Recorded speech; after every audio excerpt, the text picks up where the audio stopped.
Welcome, wrestling fans. Welcome to Curtain Jerkin. As always, I'm your host, Jacob Grondy, reporting for the Main Event Marks YouTube channel. You can also check me out on Spotify. However you're listening to me, I appreciate it. We're going to be talking about Wrestle Kingdom. We're going to be talking about AEW Worlds End. We're going to be talking about WWE Day 1. We're going to be talking about Noah, whatever. I think they call it just a New Year's show. Happy New Year. Happy New Year to Noah, whatever they call it. We're going to be predicting all the matches for this jam-packed weekend of wrestling. I think there's even a TNA show, but things got to be skipped, just like NXT this week. We're not going to be talking about NXT. There's so much going on. We will talk about Shawn Spears leaving AEW. I remember the very first not All In, but I think it was like maybe Full Gear or something like that. All Out. Where it was, I had people over, and it was Cody versus Shawn Spears, and that huge chair shot heard around the world. The good hand comment. Dare I say he is a good hand? I agree. He's a great professional wrestler. He's a guy who's been to WWE, been to AEW. Where would he go next? He could settle down with Impact. He could hit the indies like Matt Cardona. I've even seen him do some modeling work with Wardlow during Fashion Week in New York. I could see him doing a lot of stuff, but they didn't really use him for the last year, other than when they wanted a cheap pop in Canada in AEW. So I don't blame him for saying goodbye, and I also don't blame AEW for letting him go. But let's jump in to AEW Dynamite this week. We had the Continental Classic, took up a lot of the show, and I fucking love this shit here. Mox versus Swerve versus Jay White, finals of the Gold League. Swerve is over, man. Got a huge pop, on par with Moxley. They're all brawling in the crowd. Swerve with a frog splash on both men as they try to get back into the ring. Mox hitting a tope.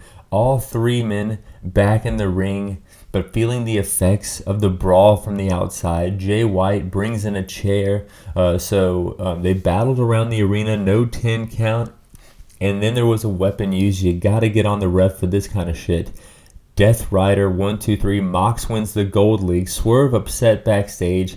Keith Lee and him are gonna have a match at World's End. Hopefully this is something that wraps up quickly here, because I feel like Swerve is on fire right now. Going back to a match that were kind of doing a year ago at this time is not good for him. And putting him with someone who you guys really don't use that often, and Keith Lee, is going to be bad as well. So hopefully this is a one and done kind of feud, and we can move Swerve closer to the top of the card, because he deserves it. He's over, and you push the guys who are over.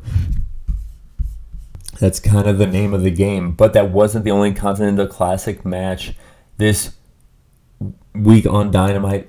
Daniel Bryan Danielson versus Eddie Kingston. Crowd chanting for Eddie as the bell rings. Eddie hits a tope, chopping him all over the ringside area.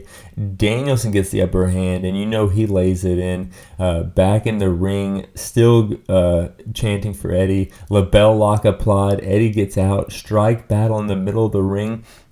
Spitting on each other as Danielson just fires kicks. This was nuts. Huge lariat from Kingston. Northern Lights, 1, 2. Danielson has him down, and he just smiles. He smiles at the crowd as they are chanting for Eddie Kingston. Landing clobbering blows. I thought it was it. It looked like Eddie was going in and out here. I am hooked on this shit. This is what I love in pro wrestling. Ref checks him, and he answers with just flicking Danielson off. Crowd chanting Eddie even more. Spinning back fist. Half and half. Lands another one and another spinning back fist. Powerbomb, 1, 2, 3. Eddie advances in the tournament. And as they're celebrating, fellow Blackpool Combat Club member and Kingston's opponent in the finals, Moxley, comes out and to check on Danielson. They kind of have a mid-promo battle. I'm not going to say it's the best promo battle, but they just needed to stare each other down. I love these matches. I love this tournament. These guys aren't my favorite guys to win this thing, but like I said before, Swerve is over, push him. Eddie Kingston's been over for a year now. People have been cheering for him. What a year Eddie Kingston's had. He was in the G1 in Japan. And, he's got the New Japan Championship, New Japan Strong Championship. He has the ROH Championship, and he's going to blend it together to make the Triple Crown. There's a lot of titles in AEW, but if they take 2 titles to make 1 after a big tournament, I'm down. I don't want them walking around with 3 titles, but that's splitting hairs here. Let's get into more of what happened in AEW Dynamite outside the ring. Mariah May debut next week. Then Rio's music hits. She wants revenge. Tony stops that revenge from happening, but then Tony gets hit with something. Luther tries to make the save, but Rio just jumps on both of them while Tony is in the arms of Luther. This was kind of a cool spot. I don't know who Mariah May's first opponent's going to be. I mean, AEW has a history of just putting, a fluff match out there, but I think a good story would be Toni Storm, because, Mariah May has kind of hinted at, really enjoying Toni Storm and, being kind of a fangirl of Toni Storm, but Toni Storm has been kind of rude to her. So it would be kind of cool to see the tides turn here, and you don't really have to have Mariah May win the championship, but you could put her through a strong match. These ladies both came from Stardom, as they've said on the show, and I think it would be kind of cool to have her debut match be a world championship match, and that kicks off kind of a feud between the pseudo fangirl and the star champion that needs attention. But we'll see there. I don't know what's going on. Top Flight versus Best Friends is going to be a match coming up soon. Miro is still doing the same shit. I used to love these promos, but they've gone nowhere in years, literally years. So I don't know really what to do with them now. Don Callis comes out and presents his family, his faction, with hilarious portraits. And then Sammy Guevara comes out, and he's pissed. He was a part of this faction, but I forgot about that.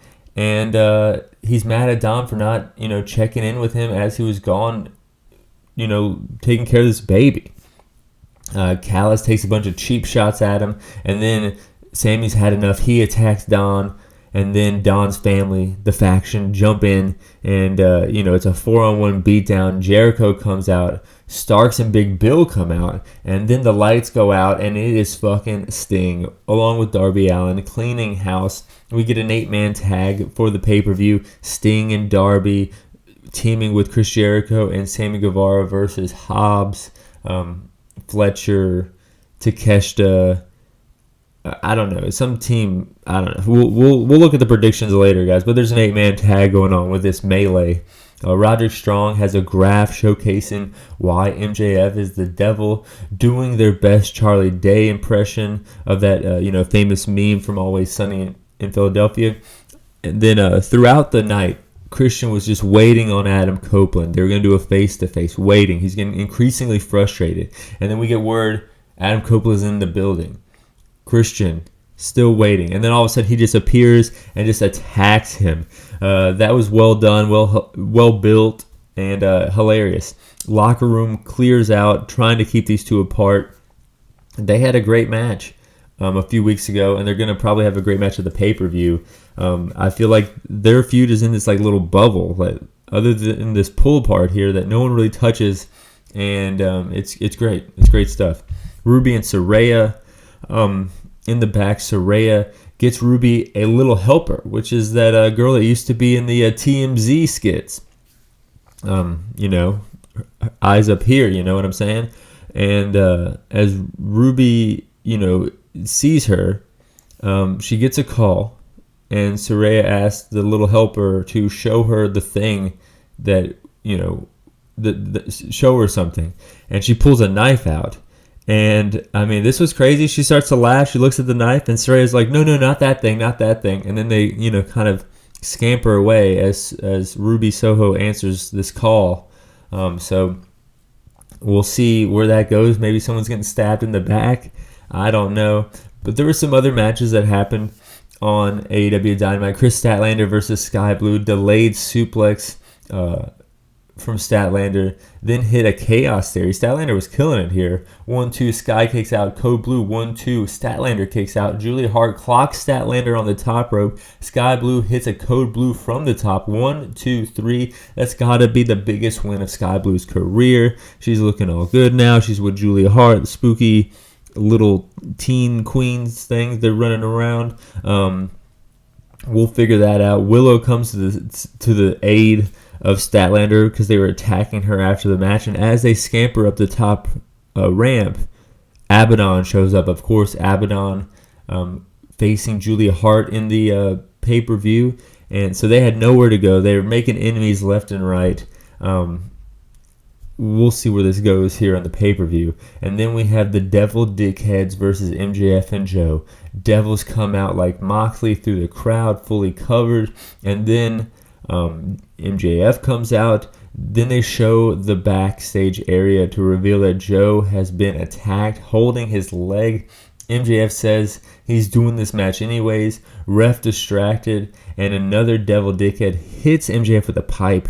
Heat Seeker, which I'm pretty sure is a Mike Bennett move. Uses the ropes as leverage. 1, 2, 3. We have new champs. These masked Devil Dickheads are the ROH Tag Champs. 4 of them jump MJF. Joe limps out with a chair. Devil appears on the screen.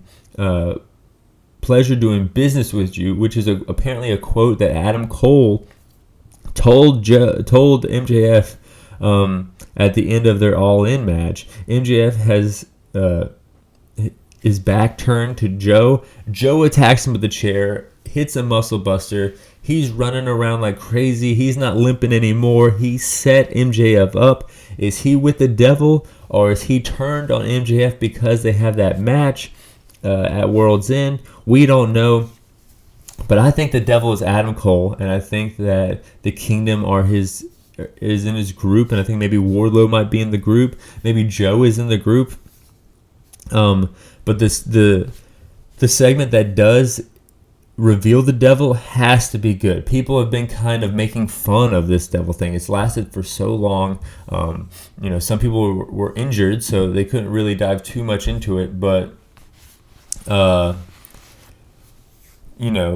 think that this is kind of put up or shut up time for AEW. People are kind of noticing maybe smaller crowds. They're noticing, a lot of storylines that have long-term investments in them but don't have anywhere they're really going. And this is at a time where WWE is hot. They are doing a lot of good stuff. They're doing a lot of cool shit. So going into 2024, I think they need this devil shit to pay off big. And people are saying it might be Jungle Boy, but I don't think Jungle Boy can handle his end on the mic with MJF. We've kind of seen that earlier this year when they had a pay-per-view match with the Four Pillars. But Adam Cole is probably one of the only guys who can go on the mic like MJF can go on the mic. So when he reveals he's the devil and they have some back and forth, he can do that back and forth shit without sounding cheesy. He can do that back and forth shit and seem confident. We've already known he can run a faction in NXT. We've seen this all play out before. So I think it should be Adam Cole. And I think that would make sense with what we've seen in this storyline. I think it would make sense if Wardlow was somehow a part of this devil shit. And I think, he needs some cronies. And if the cronies are the Kingdom and Roderick Strong, I think that would make sense too. The little bit of a swerve that they were on. But they would have to kick this comedy shit out the way. They're being goofy. They're being comedic. Drop that shit when the devil's revealed and it's them. This is just me fantasy booking. I have no in, of course, but that's just who I want it to be. That's who I think it is going to be. And it's hooked me. I'm going to watch World's End. Speaking of World's End, let's break down every single match and see who's going to win. These are my predictions. There's going to be a 20-man battle royal for a future AEW TNT Championship match. I think that is filler on this show. There's so much matches this weekend, and there's already 10 matches on the show. With that gone, I think they shouldn't do this. But looking at the rest of the card, I don't know who's going to win it. Nick Wayne or something. Looking at the rest of the card, Hook versus Wheeler Yuta, FTW rules match. Hook is going to choke out Wheeler Yuta. Wheeler Yuta's been being a huge dickhead, and they're going to get that cheap pop, get the crowd going early with Hook winning. Eddie Kingston versus Jon Moxley for the AEW Continental Classic final, the Triple Crown, the inaugural Triple Crown. I think you got to give it to Eddie Kingston. Mox can take a loss. It doesn't really mean anything on Mox. It means something on Kingston. He can go to the Indies in America. He can go over to Japan, and he can look strong. And, you kind of have to start putting over some of these guys, some of these homegrowners, homegrown talent, and make them not a homegrowner if you just keep them in this mid-card. So I think Swerve and Eddie Kingston are two guys that you need to push in 2024. So I'm going Eddie Kingston. Julia Hart versus Abaddon. I think that, Abaddon kind of came out of nowhere. She was, in 2019, she looked real cool. 2020, she was being used. And then you kind of forgot about her in 2021, 2022. And here she is randomly again. They just put the title on Julia Hart. Abaddon is dead in the water. Timeless Toni Storm versus Riho. They're not taking the title off of Toni. She's too over. Riho is just kind of like Abaddon here. I mean, they pushed her a lot in 2019, 2020, but I don't think she's really that over anymore, or really was ever as over as Toni Storm is now. Ricky Starks, Big Bill, and Kyle Fletcher and Powerhouse Hobbs versus Le Sex Gods, Chris Jericho, Sammy Guevara, Darby Allin, and Sting. I think you're gonna have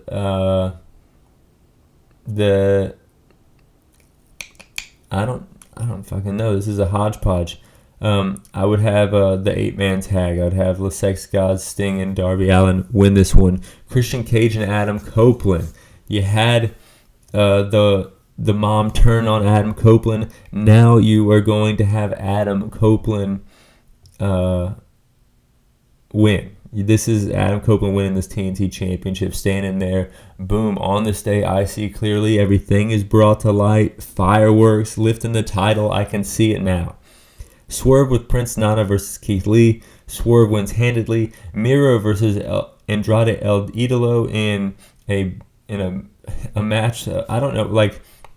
There seems to be 4 or 5 guys that are stars enough to get on the TV show, but Tony Khan really doesn't want anything to do with them, so they kind of let them do their own thing, and they come up with these, like Andrade is with CJ Perry now, and we're supposed to care somehow. Who the fuck knows?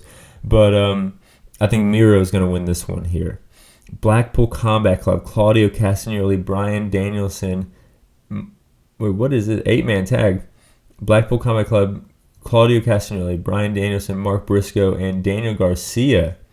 So this is just a hodgepodge of bullshit here. Oh, this is the guys in the tournament in an 8-man tag. So all the guys who were in the Continental Classic that didn't make it to the finals. Brody King, Jay White, Jay Lethal, and Roosh. So this is something that they do in the Indies. This is something they do in Japan. But in the Indies, they do it when it's a weekend tournament.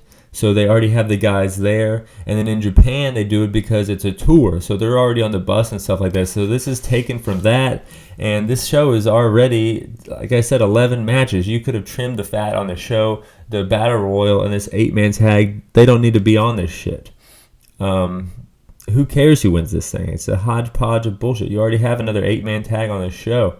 I like... I don't know. I like all these guys. That's why I like the Continental Classic. And it really doesn't matter who wins. But let's go with Brody King, Jay White, Jay Lethal, and Roosh for whatever reason. MJF versus Samoa Joe. There's no way they're taking the title off of MJF, but there's going to be some bullshit. Hopefully a thread throughout the show. I really enjoyed last pay-per-view where they had that thread throughout the show where you really, Adam Cole got injured, but Adam Cole was going to come out and fight for MJF's honor, but MJF showed back up and won the match. I think they should do something like that here with this devil thing. But either way, I do not think they're going to take the title off of MJF. So that's my predictions for AEW. let's go into WWE now. They have the Day 1 show. I think this is just going to be a Raw, if I'm not mistaken. Day 1 is a Monday, so, I think this is a Nick Khan experiment of making a big deal out of the first day of the year. Becky Lynch versus Nia Jax. Becky Lynch is going to win that one. Tegan Nox and Natalya versus Shayna Baszler and Zoe Stark to determine the number one contender for the WWE Women's Tag Team Championship. I think that Tegan Nox and Natalya are going to win that because the high-flying NXT girls won the championship. So having Tegan Nox in there, a wrestler that they're used to wrestling, and then having Natalya as the ring general with those three ladies running around makes the most sense. So I think Tegan Nox and Natalya are going to win. Rhea Ripley versus Ivy Nile. Ivy Nile's cool. Hopefully we get a big power spot from Ivy, but there's no chance in hell they're taking the title off of Rhea Ripley before WrestleMania. Seth freaking Rollins versus Drew McIntyre. I think Seth is going to win, but there's going to be something happen here where Drew goes full heel. He's been in this tweener role. He's been really good in this tweener role as of late. So there's going to be some bullshit that happens here where Drew just fully goes heel. But Seth Rollins is going to retain. Let's go over to Noah. Speaking of a lot of matches on a show, there's 13. But this is like their WrestleMania for me. You have Ozawa versus Odawa. Excuse me, I'll butcher some of these fucking names. I have no clue who these guys are. I feel bad, but I'm gonna pick Ozawa. In the second, an 8-man tag match. You have okay, here we go.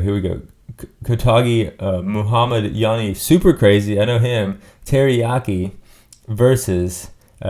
So I think this is guys from all over the place. I know some of these guys. I know some of them are in Noah and some are in other promotions here. Daki. So there's an 8-man tag. I don't know who's gonna win that one. We got another. Is it a triangle tag match? Ninja Mac is in this one, so I'm going to be looking out for Ninja Mac. I want him to win. Dragon Bane and Alpha Wolf, they're cool. Yohei, oh yeah, so this one's pretty star-studded here. I know all these wrestlers. Going on to good-looking guys, Jake Lee, Jack Morris, and Anthony Green versus El Hijo del Dr. Wagner Jr., Vinny Masario, good for him. Good to see Vinny in there. And Titus Alexander. I'm going to go with good-looking guys. Jake Lee had the championship earlier this year. It's interesting to see him in a 6-man so early on in the show. And then we had the matches that I'm kind of tuning in for. Tomohiro Ishii versus Masa Kitamiya. Ishii, of course, a New Japan guy coming over here, but I think they're going to have Kitamiya win. Go Shiozaki versus Sato Kojima. Kojima, of course, a New Japan guy as well. And I think they're going to have Kojima win this one. I don't know really why I'm saying that, but that's just what I think. We have Nozaki and Great Sakurai versus Hikaru Umashaki and Miyaki Takaseya. Excuse me. I already know I butchered that shit. This is in a tag team match, and I'm going with the tag team that has a name. Luminios. So that's who I think is going to win this one. Then we have Takeshi Segura versus Oka Sasaki. I'm going with Takeshi Segura. Zack Sabre Jr. and Ogawa versus Tanahashi and Haida. I think you got to have Tanahashi win this one. I mean, he just became the president of New Japan. He's the biggest star here. It's a tag match. You can protect everybody. You can set up matches down the line. So, yeah, you're going to have Tanahashi win this one. Daga versus Ida. So this one's going to be big. I've been watching Ida wrestle for a few years now on Noah. And then Daga, of course, he's been in Impact. He's been in AAA. He's apparently the champion over there, the Juniors Championship. And this is going to be a good one. And I think Ida is going to take the title back. There seems to be a lot of hot potato with the titles. So anytime I see that there's a championship match in a big show, with Noah, I assume that the title is going to just change hands. And then we have, another, 12-man tag team elimination match. Dick Togo is involved in this one. I'm just looking at some of the names. Ren Narita. This one, House of Torture is in this elimination tag match, and Shota Umino is on the other side. It looks like, this is just a hodgepodge of bullshit. Who knows? Who cares who's gonna win this one? And then we have the championship match: Kino versus Manabe Soya. He's an All Japan guy coming over. I think that Kino is going to win. They just took the title. It's like October. They put the title on Kino from Jake Lee, and I think they got to keep the title on Kino. They just had Nakajima leave for All Japan because he just kind of thought he was never going to get pushed. So you kind of have to keep this guy Kino and push him to the moon to kind of show the fans, to stick in there and hang out and watch Noah, and to also let the guys in the back know, like, hey, look, this guy stuck around and he's got the title now. But that's not even the main event. The world title match is not even the main event on this big show. You have Marufuji versus Kota Ibushi. Marufuji, Noah staple, been there since the beginning. Kota Ibushi started in DDT, went to New Japan, kind of has a run in AEW a little bit, but no one really sees him a lot. This is going to be big. This is going to be a great match. I think Kota Ibushi is going to lose. I think Marufuji is going to win this one, and that's my predictions for this one. The Noah, the New Year 2024. This show last year was really good. So it's kind of like Triple Mania now. I only really watch this show from them, and I'm tuning in. But of course, Day 1, Worlds End, Noah in the New Year. None of that shit matters. What matters is Wrestle fucking Kingdom. And we're going to give you guys my predictions to Wrestle Kingdom right now. IWGP Junior Heavyweight Tag Team Championship match. You have the challengers, Francesca Akira and TJP versus the champions, Drilla Merloni and Clark Connors. Much like the junior title, Noah, this title is a hot potato title. They're putting it on Akira and TJP. And then you have a New Japan World Television Championship match, Tanahashi versus Zack Sabre Jr. Wow, this is way down the card for Tanahashi. And you have that Noah tag match to hype this shit up. I think Tanahashi is winning the Noah show, and Zack Sabre Jr. is going to win the Dome show. He's going to win the Wrestle Kingdom match. He's the only champion ever for this title. It's going to be hard to see him away from this title. 15-minute time limit. I love this shit. But yeah, I think Zack Sabre Jr., Tanahashi, the president, is going to put over Zack Sabre Jr. Then you have a special singles match. Tsuji versus Yuyamura. So two guys who were they were young lions together. They're coming up, they look like they got the rocket strapped to them. And I'm going Tsuji is going to win this one because Yuyamura can take a loss. He kind of can be that underdog guy who is, can fight from underneath, where Tsuji's got to be dominant in order to be as over as he can be. So I think they're going to have Tsuji win this one. This is very important, very interesting. Maybe the most interesting match on the card here is who goes over in this one. And then you have a 30-minute special tag match. Kaito Kiyomiya making it on from Noah, jumping on the show. You got to love that shit. And Shota Umino teaming up to go up against Ren Narita and Evil. I can't stand Evil, but everything else in this match seems interesting. I think Evil is going to win this one with doing some underhanded shit.